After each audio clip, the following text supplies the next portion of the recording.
In the vast and enigmatic expanse surrounding Area 51, whispers of missing persons echo through the desert winds. Hikers, campers, even seasoned investigators have ventured too close to the infamous military base, only to vanish without a trace. Their disappearances shrouded in mystery, these cases fuel conspiracy theories and raise chilling questions. Are they victims of extraterrestrial encounters, government cover-ups, or something even more sinister? Join us as we delve into the unsettling stories of those who ventured too close to the forbidden zone and were never seen again. 10, we have the Aurora project. This is some black ops spy plane business. Back in 1989, people began believing that Area 51 was home to a super fast, cutting-edge spy plane that could travel 3 times the speed of Concorde. The plane was rumored to be called Aurora and is said to still exist today. The so-called Black Project was said to have been in development under lock and key in Area 51 and is said to be a triangular plane more powerful than the Lockheed SR-71 Blackbird. Adding fuel to the fire, the plane has been frequently spotted over California and in the UK. In 2014, mysterious sonic booms were heard in London and New York, leading people once again to suspect a spy plane traveling at hypersonic speed. The Air Force are protective of the whole Nevada range, which a lot of people think confirms this so-called myth. But of course, the American government has categorically denied the existence of these planes. Why? Well, if they do have cutting-edge state-of-the-art spy equipment, wouldn't it defeat the point in letting people know about it? Coming into number 9, we have mega nukes. Actually just wrote mega nukes, but I thought I'd say it 3 times for dramatic impact. In the past, Area 51 has been linked to nuclear testing, and well, really this isn't too much of a myth, right? Between 1945 and 1992, the United States government did carry out over 1,000 nuclear tests, a lot of which were conducted at the Nevada test site. The government of course is pretty hush-hush about it all. Even though test sites are in the Nevada desert, winds can carry nuclear material to cities like Las Vegas, which are pretty close by. Some theorists claim that nuclear fallout in the States has indirectly led to the death of nearing 2 million people, which if it were true would be, you know, pretty shocking. Officially, testing stopped in 1992, but some people think that Area 51 is being used to house secret underground tests a la North Korea style. Coming into number 8, we have freeze rays and heat rays. A little meme to whet your appetite here, when your boy gets shot by a heat ray during the Area 51 raid and you're trying to keep him from melting.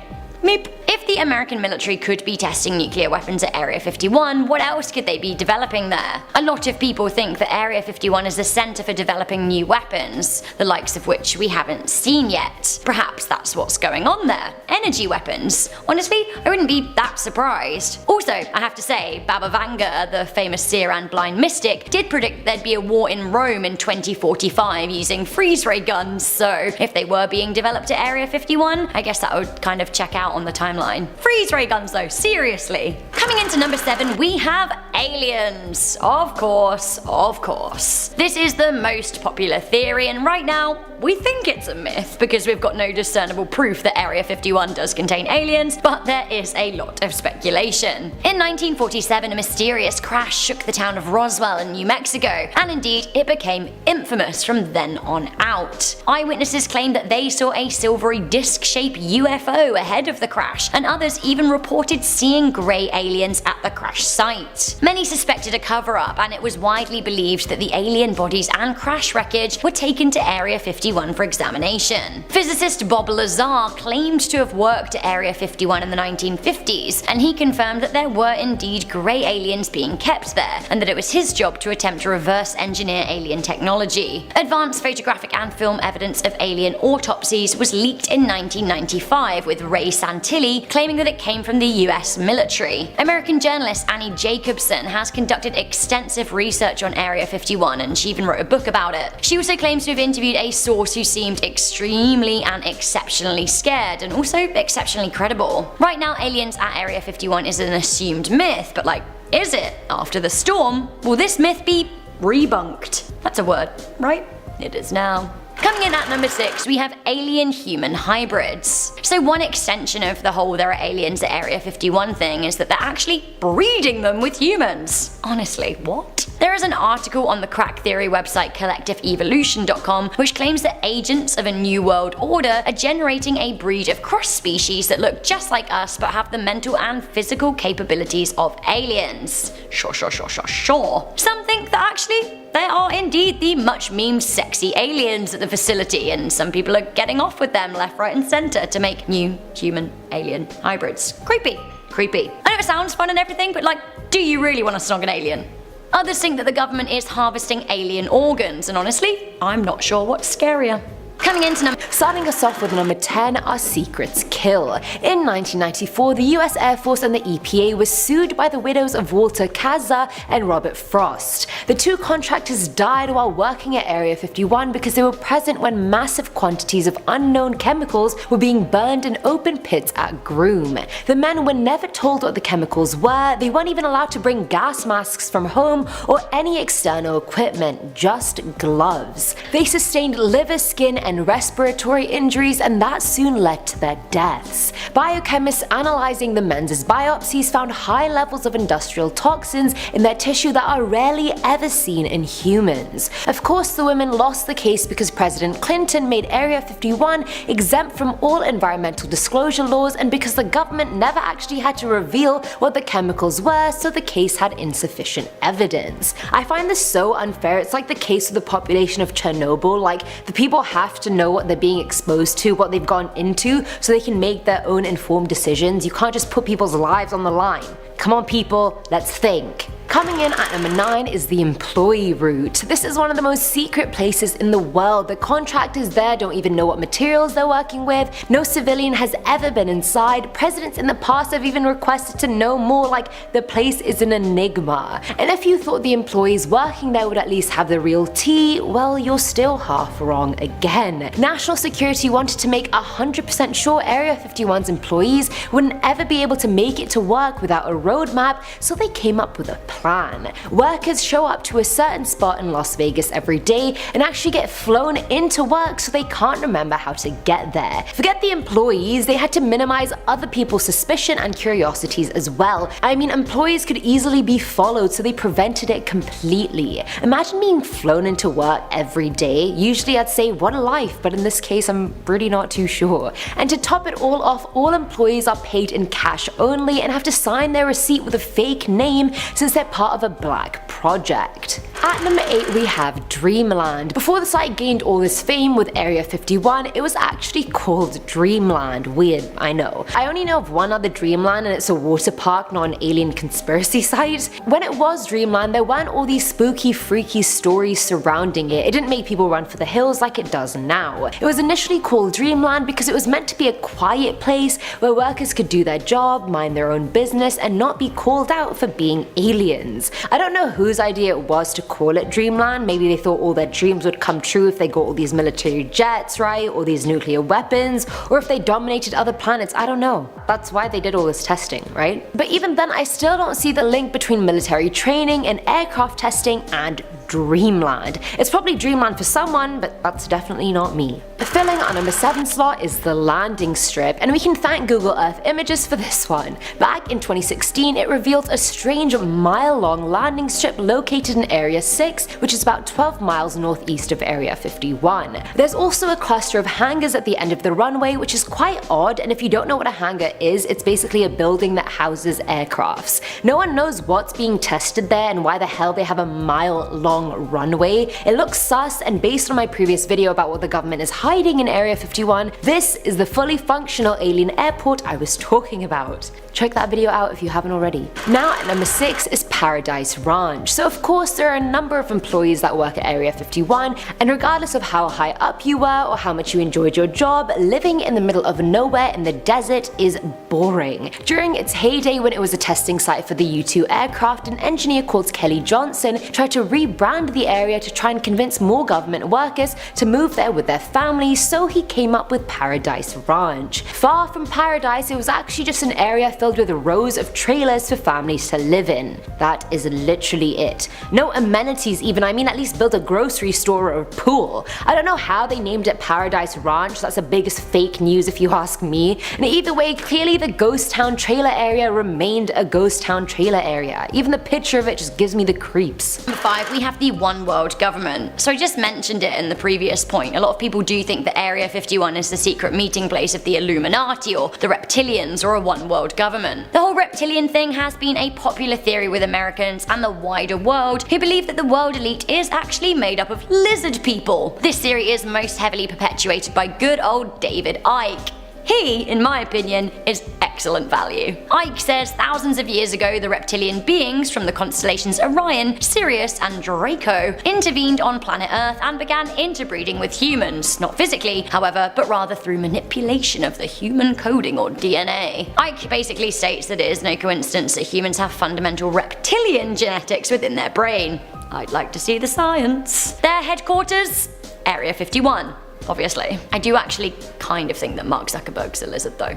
So, coming in at number 4, we have time machines. Other myths surrounding Area 51 claim that the test facility holds the secret to time. Literally. Of course, with top secret bases like Area 51, people have assigned all kinds of whimsical projects to it. Throughout history, there have been suggestions that time travel could be real. The cell phone lady in the Charlie Chaplin movie, the Swiss watch found in a 400-year unopened tomb, the people who come forward to the media claiming to be time travelers like John Titor. Are they all hoaxes? Or could they? Just could they be time travelers, and if so, is the time machine being held at Area 51? Interestingly, there is a whole host of other theories that UFOs are actually time travelers from the future.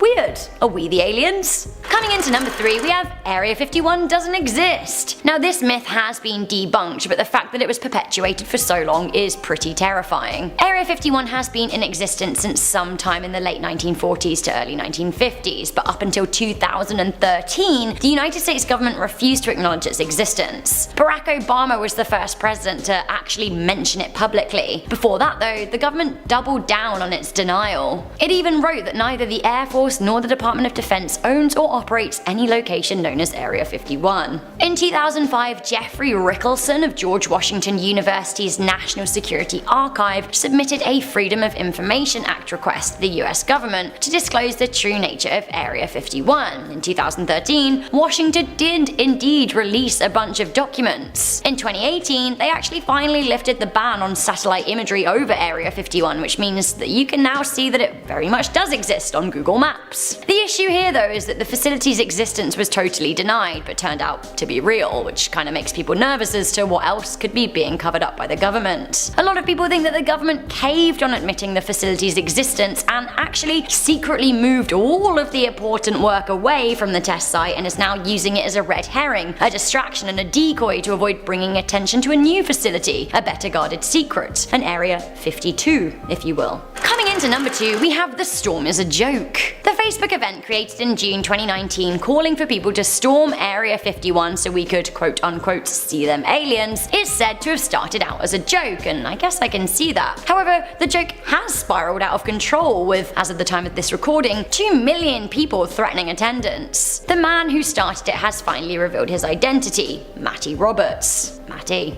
What a lad. Matty claimed that the post was a joke, but what if it wasn't? It does kind of make a fair point. The government keeps what it feels like we don't need to know secret, but the sheer virality of this post goes to show that actually people do seem to want answers, and we're realizing that in numbers, maybe we can get them. The government rules by the principle that knowledge is power, but only a select few people have knowledge, and are we waking up to the fact that there are 320 million Americans out there? What if they suddenly were all convinced to stand up and ask for answers? The government would be pretty afraid, right? So what if the event wasn't a joke? What if it was actually the first spark of the resistance and rebellion? Finally, coming into number 1, we have a 10,000 year history. We mentioned Bob Lazar earlier. He's the guy who said that he he worked for Area 51 as a physicist. Well, the scariest part about his claims regarding Area 51 is not that the facility is housing aliens or that the government is trying to recreate alien tech, but that actually Area 51 is home to an extensive database of alien history that links extraterrestrials to humans over thousands of years, and the government know all about it. Lazar claims that aliens have been involved in human affairs for over 10,000 years. Perhaps all of the theories about aliens building Stonehenge or the pyramids of Giza are actually true. What if aliens have been involved in the formation of society like a number of people we previously labeled as crazy suspected? Wouldn't that be like actually mind-meltingly terrifying? Yeah, it would.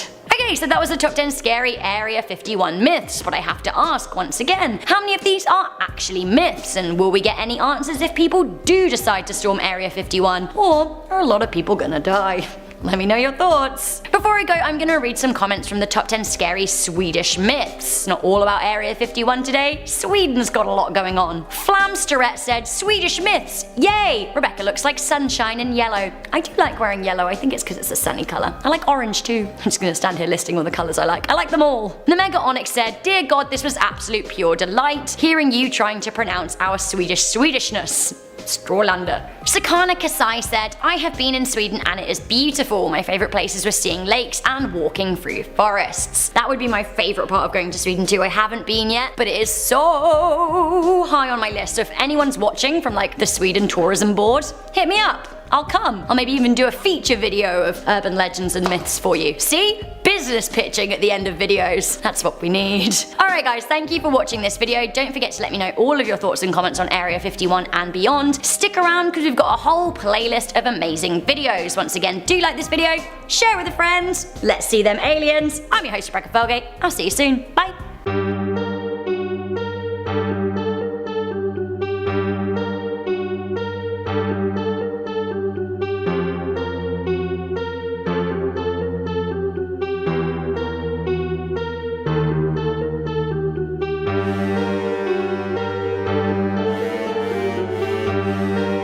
Coming in at number 5 is the picture. There are barely any aerial pictures of Area 51 at all, and in 1974 astronauts on Skylab 4 were taking pictures of Earth for a larger project, and they happened to take a picture of Area 51. Honestly, you can't even see anything in the picture but the lake and terrain, but soon after a memo went around to them saying they had specific instructions to not do this, and that this was the only location which had such an instruction. They want to keep this so under wraps. The CIA considers Area 51 to be the most sensitive spot on Earth. So apparently now we can't even take pictures of it from space.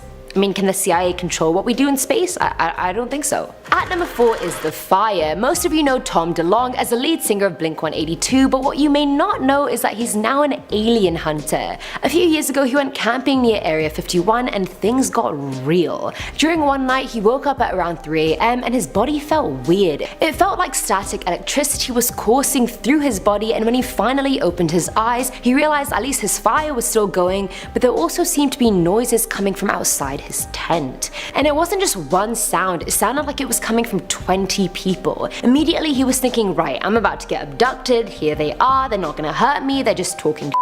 He tried to listen in on what they were saying, but he coincidentally passed out and woke up to find he had no idea what had happened in the last 3 hours. And having done a ton of research on the topic, Tom knew this chatter was involved in every alien contact or abduction story, so I mean he was this close. Filling our number 3 slot is The Battle, and hold on because it's definitely not the battle you're thinking of. The Sheehan family has owned Groom Mine, which is a segment of Area 51, for more than 125 years. The US Air Force has been trying to buy the land off them for a very long time, offering them $5.2 million for more than 400 acres of land. They're adamant on kicking them out because even though they've been escorting the family into the space for decades, they can no longer ensure their safety. The base runs 24/7, and sometimes they even cancel missions when the family comes out, which stop being financially viable. On the other side, the family claimed it's not the tests that pose a threat, it's the military themselves. Bullets were even fired around on their property in the 40s in an attempt to get them to leave. Family members have even been held at gunpoint on their own property, which the Air Force denies,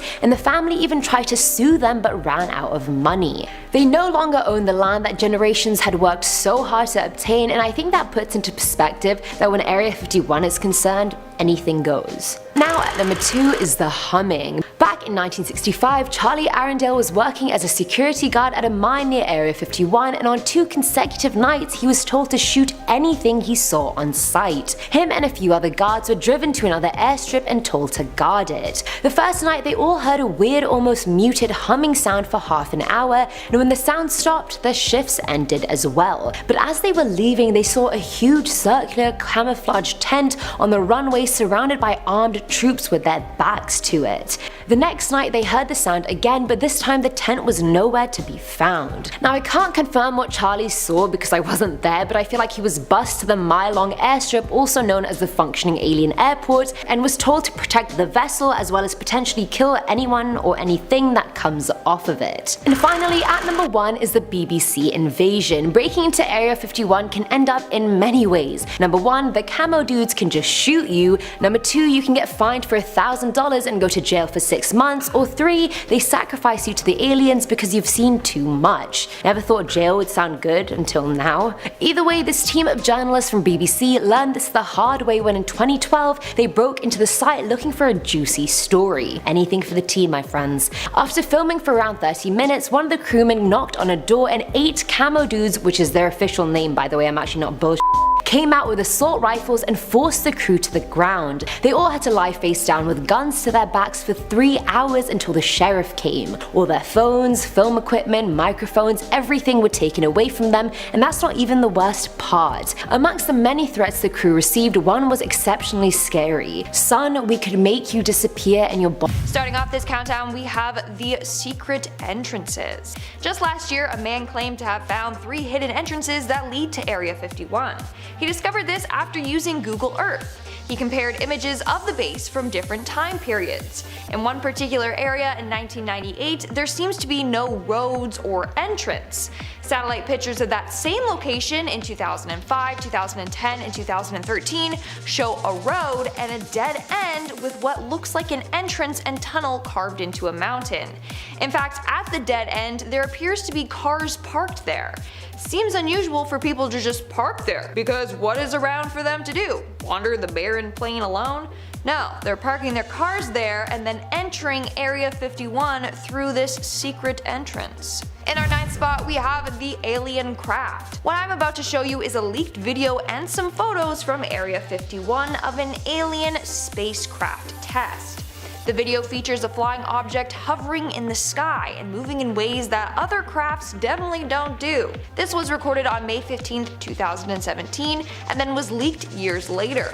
If this isn't actually a UFO, then what could it be? That's what's baffling people. The way it just moves up and down and side to side that quickly is very strange, especially because of its size. What do you think though? Is this proof that Area 51 has gotten their hands on an alien spacecraft? Moving on to number 8, we have the transportation of a UFO. When this next photo was leaked online, it was met with a number of conspiracy theories. So this is the image of the CIA transporting a large part for one of their top secret projects. In fact, when this was getting transported, the CIA sealed off the entire highway. And I'm sure you can see why this was met with a number of conspiracy theories. Like, look at the shape of the thing that they're transporting. That is definitely a UFO or part of a UFO spaceship. Now, this is where it gets even more interesting. Somehow, a group of bikers made it onto the road. When they were stopped by some soldiers, they asked what they were transporting, and the soldier said they found a UFO up in the mountains. Now apparently he said this jokingly, but who knows? In our 7th spot, we have the Tic Tac UFO. Last year, another UFO was spotted near Area 51. This one was given the name the Tic Tac UFO because of its tic tac shape and white or bright appearance. So this spacecraft was caught on footage by a person driving along near Area 51. He was driving along the Extraterrestrial Highway. That's the name given to the highway in Nevada, as a number of UFOs have been seen by drivers while on this route. At first, the driver thought that what he was seeing was just a cloud. When When he got closer to it, he realized that it was definitely a craft of some kind. Later on, alien hunter Scott Waring confirmed that the UFO was in fact alien in origin. Also, the area in which he was driving through had a number of wind farms in the area. Turns out that in the past a lot of UFOs have been spotted around wind farms, and one UFO even crashed into a windmill many years back. Some say this is because aliens are fascinated with human technology. In our 6th spot we have Stephen Barron. In 2016, UFO hunter Steve Barron captured video and photographic evidence of another alien spacecraft close to Area 51. These were taken near his home in Las Vegas, Nevada, an hour drive from Area 51. Using a night vision camera, Steve head out to Red Rock Canyon to try and capture a UFO. The first couple of hours, there was nothing. Then he saw mysterious weird flashing lights appear over a mountain. He said this in regards to the UFO and its lights, and I quote, "First one, then two, then more and more.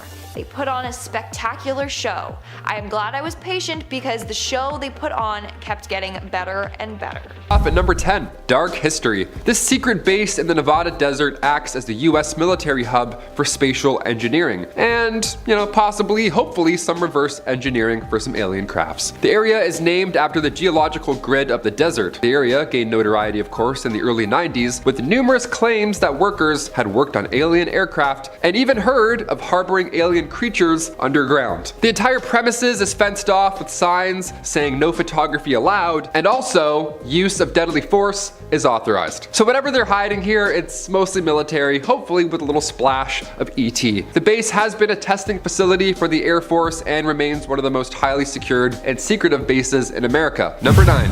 Tikaboo Peak. Say you're watching this video and you want something, right? What's the closest you can legally get to Area 51, right? What's the only way you can possibly see footage of a little alien ship coming and or going? Well, you gotta go to Tikaboo Peak, that's how. Located right in the middle of the Nevada desert, Area 51, of course, is hard to see. This peak could help that problem. Bob Lazar, back in 1989, he spoke out to news outlets explaining how he used to work in Area 51, specifically on UFOs using anti-gravity technology. With this peak being just 26 miles away from the top secret base, you might just see a test flight or two from the bushes. Just like Bob did, right? Number 8.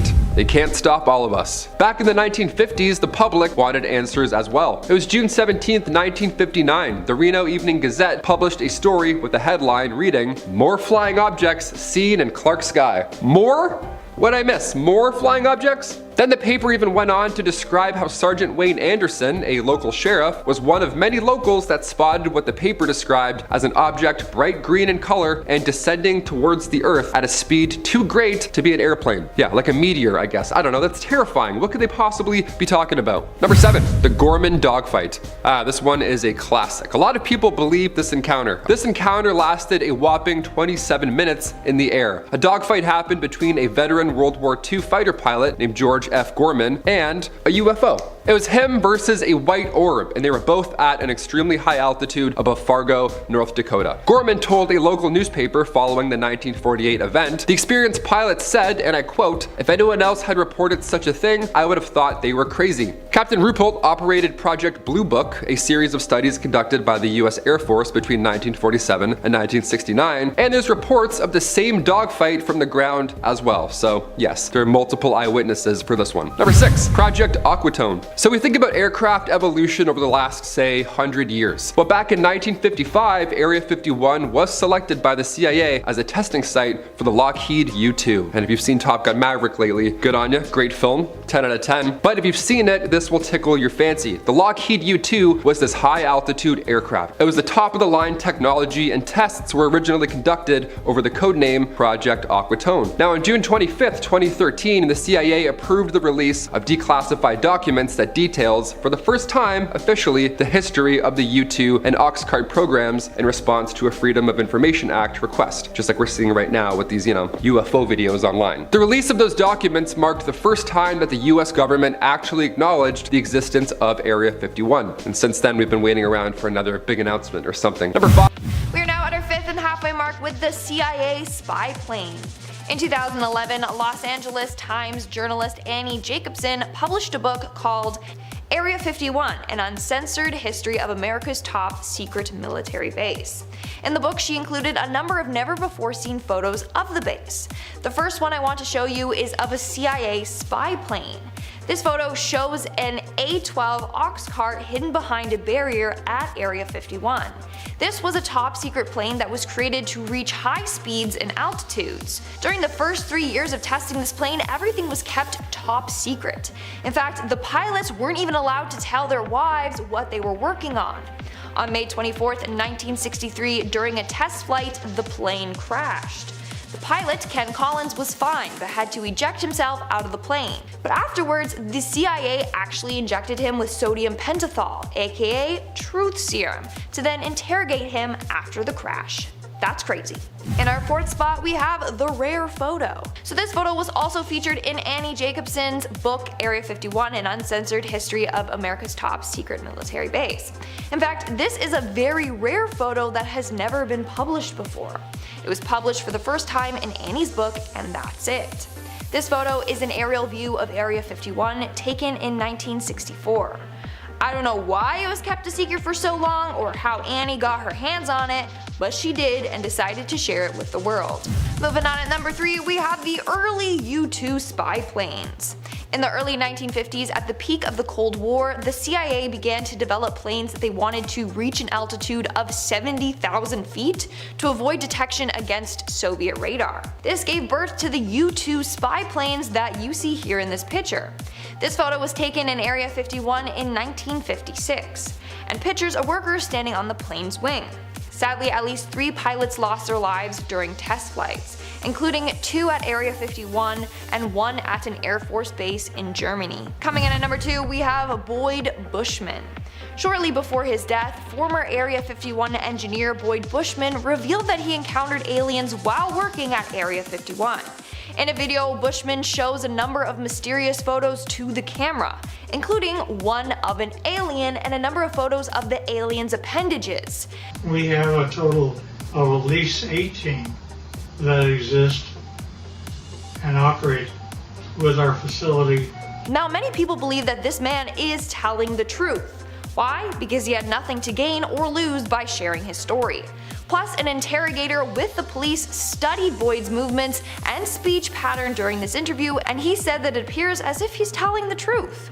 In the interview, he said that Area 51 has at least 18 of these aliens in their facility. He also claims that there are 2 groups of aliens. One group are called the Wranglers, the others are called the Rustlers. The aliens that are considered Wranglers are friendly and have a better relationship with humans. Rustlers, however, have been known to steal cattle. This is all insane. And in our number 1 spot today, we have Boyd Bushman and the UFO. During his interview, Boyd Bushman also revealed photos of real UFO spacecrafts that he saw while working at Area 51. Up close and personal, this is a UFO which is ready to take off. So that's a close-up photo of a UFO spacecraft taking off. Then he also showed a different photo of a UFO spacecraft with its lights turned off. What do you think though? Is Boyd telling the truth? Are those real photos of UFO? Virginia sighting. We have to look at some sightings to know what goes on in Area 51, right? If it's spacecrafts or whatever, we've got to look elsewhere for clues. 2 UFO sightings were reported to the National UFO Reporting Center in Virginia on April 4th, 2019, quite recent. At 6:48 a.m., an eyewitness claimed to have seen a light blue circular craft darting across the sky in Virginia Beach headed east. So already you're pumped, right? You're jazzed. Aliens confirmed, right? Then 7 minutes later, an eyewitness at the Norfolk Naval Station, 23 miles northwest, claimed to see what resembled a shooting star with a green glow that never faded. This object also moved without noise and disappeared just like that in 10 seconds. There were 2,348 UFO sightings reported throughout the state between 2001 and 2015. Number 4. Travis Walton, 1975. This horrifying abduction of a local Arizona forester, Travis Walton, take it with a grain of salt. On November 5th, 1975, Walton and a number of others from the logging crew, they were working with timber in the national forest, and then while riding in a truck with 6 other of his co-workers, they allegedly encountered a flying saucer or a saucer-shaped object hovering about 100 feet away in the forest. It was also making a high-pitched buzz, so it was very, something was going on. Walton exited the truck and ran over curious, and then a beam of light appeared disappeared from the craft and blasted him unconscious. The other 6 men were terrified and they drove away before returning moments later in panic to a now vanished Travis. Walton claims that he woke up in a hospital room observed by 3 short, bald creatures, aliens. He fought with them until a more human-looking figure led them to another room where he then blacked out again. Walton claimed he remembers nothing else till he found himself awake yet again alongside a highway 5 days later, naked, clueless of what had just happened. Number 3. Rendlesham Forest, 1980. It was Boxing Day 1980. The forest lies between the military bases of Bentwaters and Woodbridge. Now at 3 a.m., 2 military personnel, John Burroughs and Jim Peniston, they both respond to bright lights in the forest. The radios also stopped working, which is not helpful at all in this case. There was a static feeling in the air as well, and an odd silence. Now the closer the men got, the more they realized it wasn't one of theirs. Peniston was drawn in and he actually touched the craft. It instantly electrocuted him and apparently downloaded him with odd symbols and star map into his brain before the craft eventually blasted off again. 24 hours later, the craft returned and Deputy Commander Charles Halt is now witness in the exact same spot. Only this time, there are now 3 large landing holes in the grass. Years later, Burroughs and Peniston still ask each other and the British government for their medical records from that night because they never received them. Almost 32 years later and still, they've never received anything. Number 2. O'Hare Airport. The O'Hare Airport incident happened at approximately 4:15 p.m. in broad daylight on November 7th, 2006. The airport received this report that a group of 12 airport employees were all witnessing the same thing. They were all witnessing a metallic saucer-shaped craft hovering still over gate C-17. It was just waiting there for something. The object was spotted by a ramp employee at first, and then it was witnessed by pilots, and then airline management, and then numerous mechanics simultaneously. Air traffic controllers didn't even see the object on radar either. That's the scary part. But in person sat a completely silent, 7-meter wide, dark gray saucer. Several witnesses outside of the airport also saw the object, calling local police and reporting it, of course, because they were terrified. Numerous phone-ins described a disc or a craft hovering above the airport as well for minutes without moving. So everybody saw this, not just airport officials. According to another witness, the object then shot straight up through the clouds at a high speed, leaving just a clear blue hole in the clouds. Number 1. Zimbabwe sighting. In 1996, a mass sighting was witnessed by an entire school in broad daylight in Zimbabwe. Yeah, more than 150 students and staff were all present at this point. There have been tons of documentaries surrounding this exact case. Face-to-face, arm's length with a craft, and also alien beings. Yeah, this is a whole cosmic visit apparently. The children, who are now mostly in their 30s and or 40s, are still convinced. They still stand by what they saw. More than 100 students can still remember what they claim to be telepathic warning from the creatures surrounding our use of technology and the hazards that it has on our planet. So that's cool. Director and writer James Fox documents this infamous interaction in his 2020 documentary, The Phenomenon. Area 51 could be housing UAPs or parts left over from interactions like this one in Zimbabwe back in 1996. Lars claims about flying saucers at Area 51.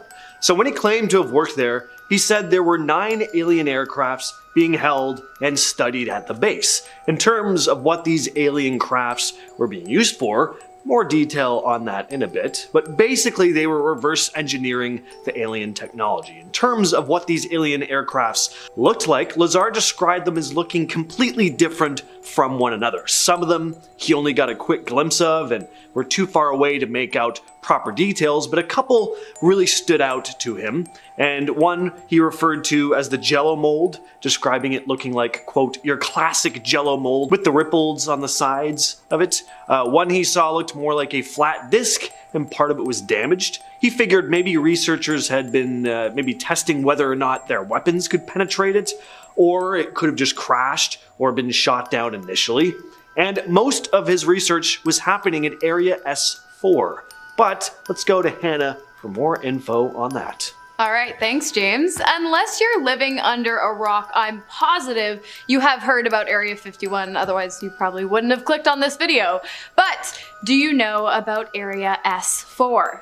Well, neither did most people until Bob Lazar decided he was sick of the secrets and decided to tell the world. According to him, Area S4 is a secret base located in Nevada near its better known counterpart, Area 51. So, why the super secret base connected to an already pretty secret base? Well, aliens. Alien spaceships, alien intel, alien technology, antimatter reactors, and Moscovium. also known as element 151. More on that later. But Area S4 was aggressively denied by the government, who even went so far as to say that Bob Lazar never worked at the Area 51 base in the first place. But here's the thing. At one time, they had also said that there was no Area 51 base, and that they weren't big brothering us either. So in this case, I'm thinking I might be inclined to believe Bob for this one. Now, Bob Lazar also gave vivid descriptions of the technology that was used to gain access into S4, hand scanners. Now, hand scanning tech may not seem all that impressive to us these days, but keep in mind, he was working at Area 51, or claimed to, in the late 80s, so this was pretty advanced technology for the time.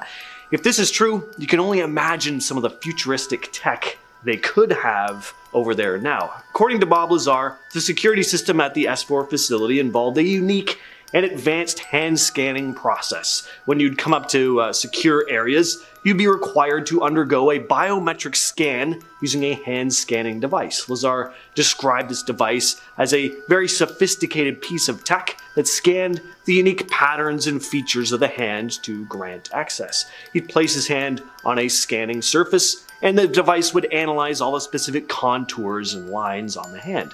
The security measure was part of the stringent protocols that were in place to control access to all the extraterrestrial technology housed at S4. But now, back to Hannah. Next up, the Roswell crash. Now, while Bob Lazar was not the first person to discuss a UFO crash landing in Roswell, New Mexico, he is the first person who has also claimed to have worked on a secret government base to discuss it. So, what is the Roswell crash? Well, it's an event that took place in 1947. A local farmer discovered what appeared to be a flying saucer crash landed in his backyard. The military was pretty quick to collect the debris. Initially, they were brought to a nearby base, but soon it was leaked that the specimen was sent to other bases in Texas and Ohio for further testing, saying that what had actually landed on the farmer's land was nothing more than a weather balloon.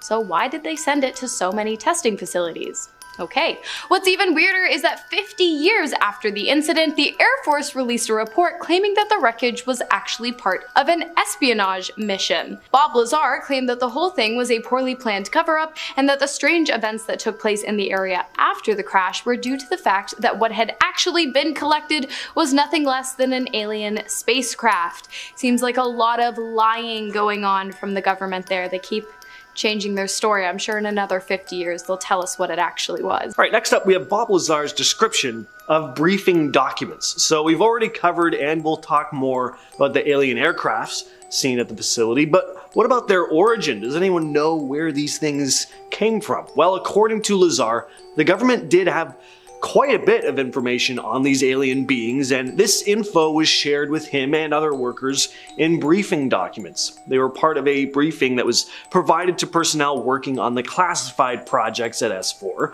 Lazar described the briefing documents as these detailed manuscripts that covered this whole range of topics related to the alleged extraterrestrial presence. They contained info about the history of these alien beings, their technology, and the reasons for their interactions with Earth. So, in the beginning, James did mention the 9 spacecrafts being examined in Area 51, but furthermore, over at Base S4, it appears, according to Lazar, that they were actually able to figure out exactly how one of the vessels runs. And apparently, it's on Moscovia, aka element 115, or 115. The element supposedly first became known in 2003 after it was synthesized by a team of Russian and American scientists at a joint institute for nuclear research in Russia, although Lazar claims to have seen the element at the S4 base in the 1980s. So, what is element 115?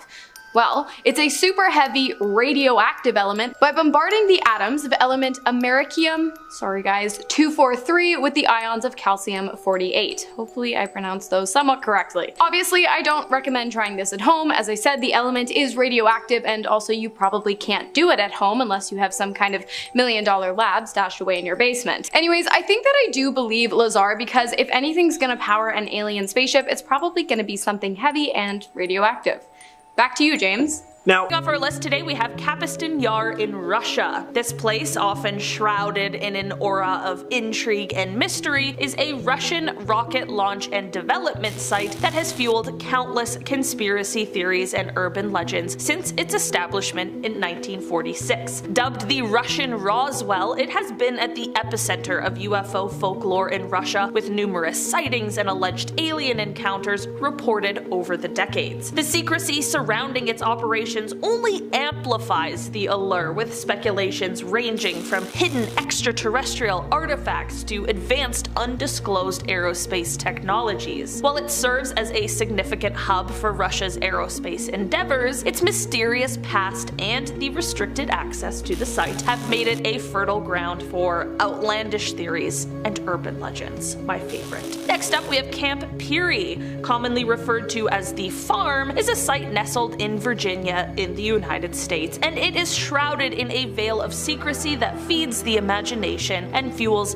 countless conspiracy theories. Officially designated as a military reservation, it is widely reputed to be the CIA's premier training facility for spies and intelligence operatives. That's like the coolest thing in the world to me. I would love to be a spy. This cloak and dagger aura is compounded by the tight-lipped nature of its operations and the near impenetrable security surrounding the site, which naturally gives rise to speculations ranging from advanced espionage training methods to covert experiments and beyond. The allure of Camp Peary is not just in what is known, but in the mysteries and possibilities of what might lie within its guarded confines. This blend of fact, speculation, and mystery ensures that this site remains one of America's most interesting and captivating secret facilities. Next up on our list today we have Huanyang Tan, which is in China. This place is full of mystery, largely due to a very intriguing discovery made there: a vast-scale model of a disputed border area between China, specifically Aksai Chin, a region administered by China but claimed by India. The model, roughly the size of several football fields, was spotted on satellite images, sparking a flurry of speculation. While the official explanation suggests it is likely used for military training, giving troops a detailed 3D perspective of the terrain they might encounter, this has not stopped a wave of theories, of course. People have suggested purposes ranging from advanced weapon testing to extraterrestrial communication. This place is full of secrets the public is just waiting to know the truth about, but the truth is, we will likely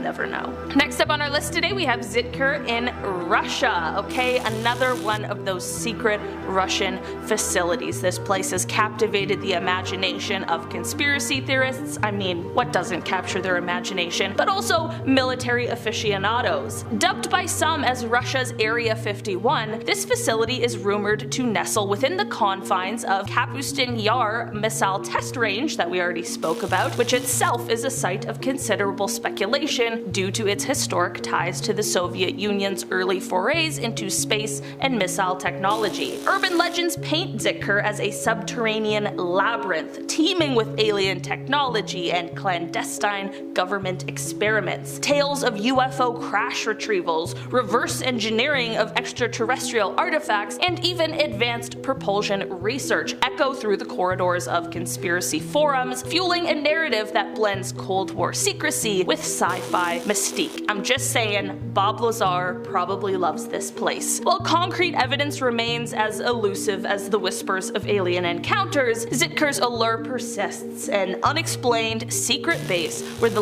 aside from all the alien technology stuff and the inner workings of Area 51, there's another interesting story Bob Lazar has shared about his time working at the base, and that's that his phone needed to be tapped. The higher-ups needed to be able to listen in on Lazar's phone to help make sure he wasn't sharing any sensitive information over the phone, but also to help get a sense of his home life. Lazar wasn't allowed to share any info with anyone, of course, including his wife.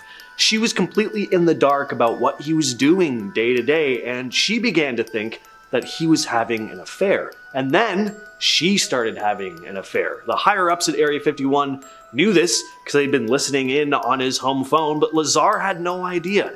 One day he came into work but was stopped from coming in. Then in the days that followed, he started noticing that he was being followed.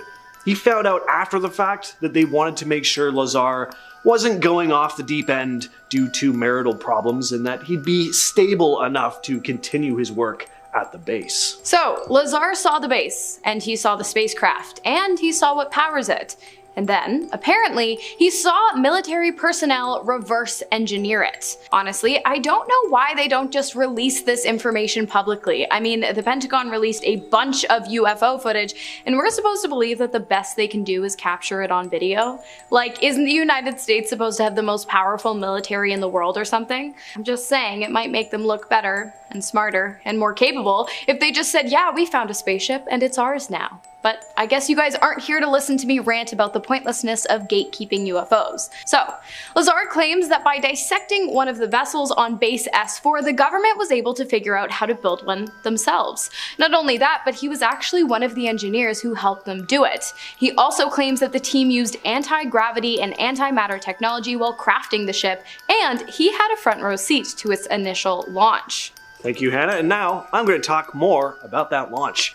So because they knew how these vessels ran, the logical next step was to try taking one for a spin. Lazar described being called out to observe an aerial test of the spacecraft that he'd been helping to work on, and personnel were communicating with someone in the craft who was going to be piloting it. He described the craft as being very quiet, almost completely silent. On initial takeoff, it emitted a blue glowing discharge, making kind of a hissing sound, but once in the air, it just hovered silently. Then the craft did some simple maneuvers, moving around left to right in the air, before it lightly landing back on the ground. Lazar was also told that because traffic in the surrounding area was apparently lowest on Wednesdays, that's when the more impressive flight tests took place. This is where they'd actually take the craft out and fly it higher over the test site and do more impressive maneuvers with it. So, if Bob Lazar's claims turn out to be true, which they probably will, he will become one of the biggest United States whistleblowers to date, much like Edward Snowden, who revealed the magnitude of government surveillance back in May of 2013. But now that the UFO cat seems to be out of the bag, Lazar has begun to fear for his life. In an interview with 8 News Now, Lazar revealed that the only reason he chose to speak with the news channel was because he believed the government was after him, and he felt that he needed to be in the public eye to ensure his safety. This is the same reason that he claims to have produced his 2018 documentary, Bob Lazar, Area 51 and Flying Saucers. It's a very direct name, straight to the point. I like it. Lazar claimed that unfavorable things had started happening in his life after revealing the secrets of S4, which he did because he believed that by withholding the information regarding the existence of UFOs and alien intelligence, while many people have backed Lazar's story, with some even claiming to have witnessed the events that took place on the base as well, no one has garnered the same amount of popularity and scrutiny as Lazar, who has had all his credentials wiped from online databases and has been condemned and deemed as a liar by the United States military, who claimed that not only has Lazar never set foot on the base S4, but also that S4 doesn't even exist. But again, the military is known to lie, so let me know in the comments who you believe. Limits of technology and reality itself seem to blur. Moving on down our list, we have the Los Alamos National Laboratory, which is located in the scenic New Mexico. This place is not only a cradle of scientific innovation, but also a fertile ground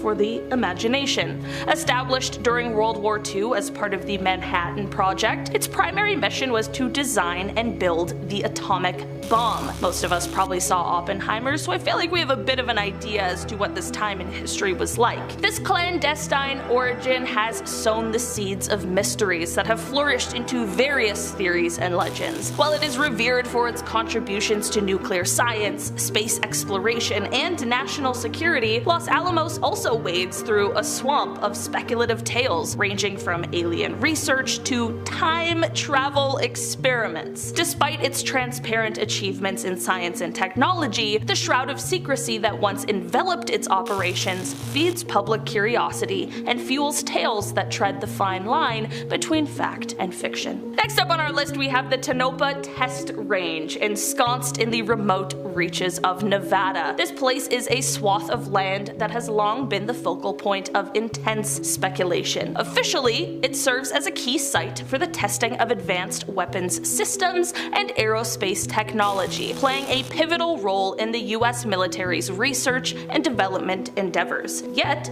its veil of secrecy and restricted access has painted it as a hub of extraterrestrial research, secret government experiments, and futuristic aircraft testing grounds that are years ahead of their time. This place remains quite the mystery. What are they doing out there in the Nevada desert? It's the question on everyone's minds. Next up, we have the Volochinsk submarine base in Russia. A submarine base. Oh my god, it really doesn't get more secretive than that. I don't know, I'm kind of afraid of submarines. I don't know if that's like irrational or not, but it just kind of freaked me out. They're so large. This place is located on the Kamchatka Peninsula in Russia, and it is a pivotal yet very mysterious naval installation. Officially known as Rybachi Nuclear Submarine Base, it serves as the home port for a significant portion of Russia's nuclear-powered ballistic missile submarine fleet. Say that 5 times fast, holy. This base's remote and inhospitable location, combined with the inherent stealth and destructive power of its submarine inhabitants, shrouds this place in an aura of mystery and foreboding. Urban legends and theories surrounding this base often focus on hypothetical underwater alien bases, or even just covert undersea operations, with some suggesting that the base's submarines are involved in missions or encounters with extraterrestrial technology beneath the Pacific Ocean's depths.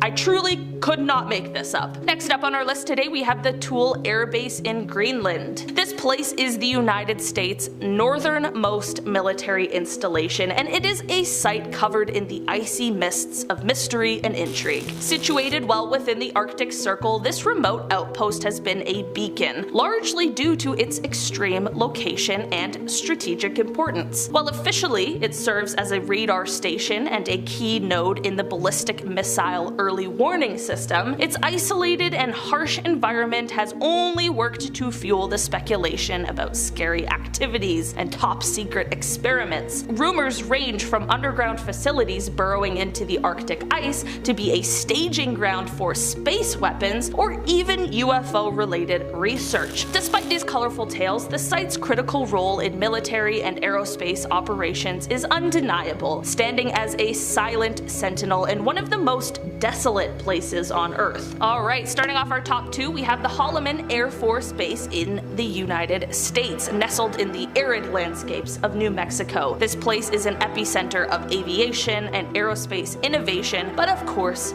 it is cloaked in secrecy. Renowned for its high-speed test track, where cutting-edge aircraft and technology are pushed to their limits, Holloman has etched its name into the annals of military lore. However, it is not just the technological feats that draw attention. Whispers of UFO sightings and extraterrestrial engagements have swirled around its parameters. While firmly rooted in its mission of advancing aerial prowess, Holloman Air Force Base remains a place where rumors of alien abductions have happened to Air Force sergeants working at the facility. Known for its infamous missing Project Grudge Report 13 after the mysterious death of Sergeant Jonathan P. Lovett in 1956, Holloman Air Force Base is certainly one of the strangest bases on this list. And finally on our list today, we have Area 6. Unlike its more famous neighbor, Area 51, Area 6 has managed to maintain a lower profile, yet it harbors its own strange allure. Officially, this remote outpost is designated for drone testing and other aerial experiments conducted by the Department of Energy and Department of Defense. However, its secluded location and stringent security measures have ignited the public imagination, leading to speculation that it might actually be a hotbed for activities far more secretive than acknowledged. Tales and theories range from experimental aircraft and advanced weapons testing to more outlandish claims of extraterrestrial collaborations. I have a theory for you. What if Area 6 is actually the place where the most secretive things happen,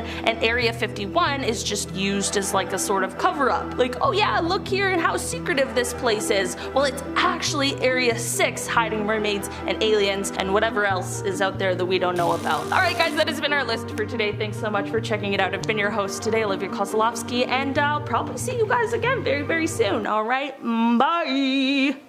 Want to see more videos like this one? Check out this video next.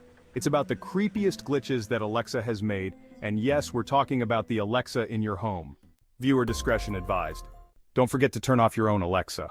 Click the video now and we'll see you guys in that next video.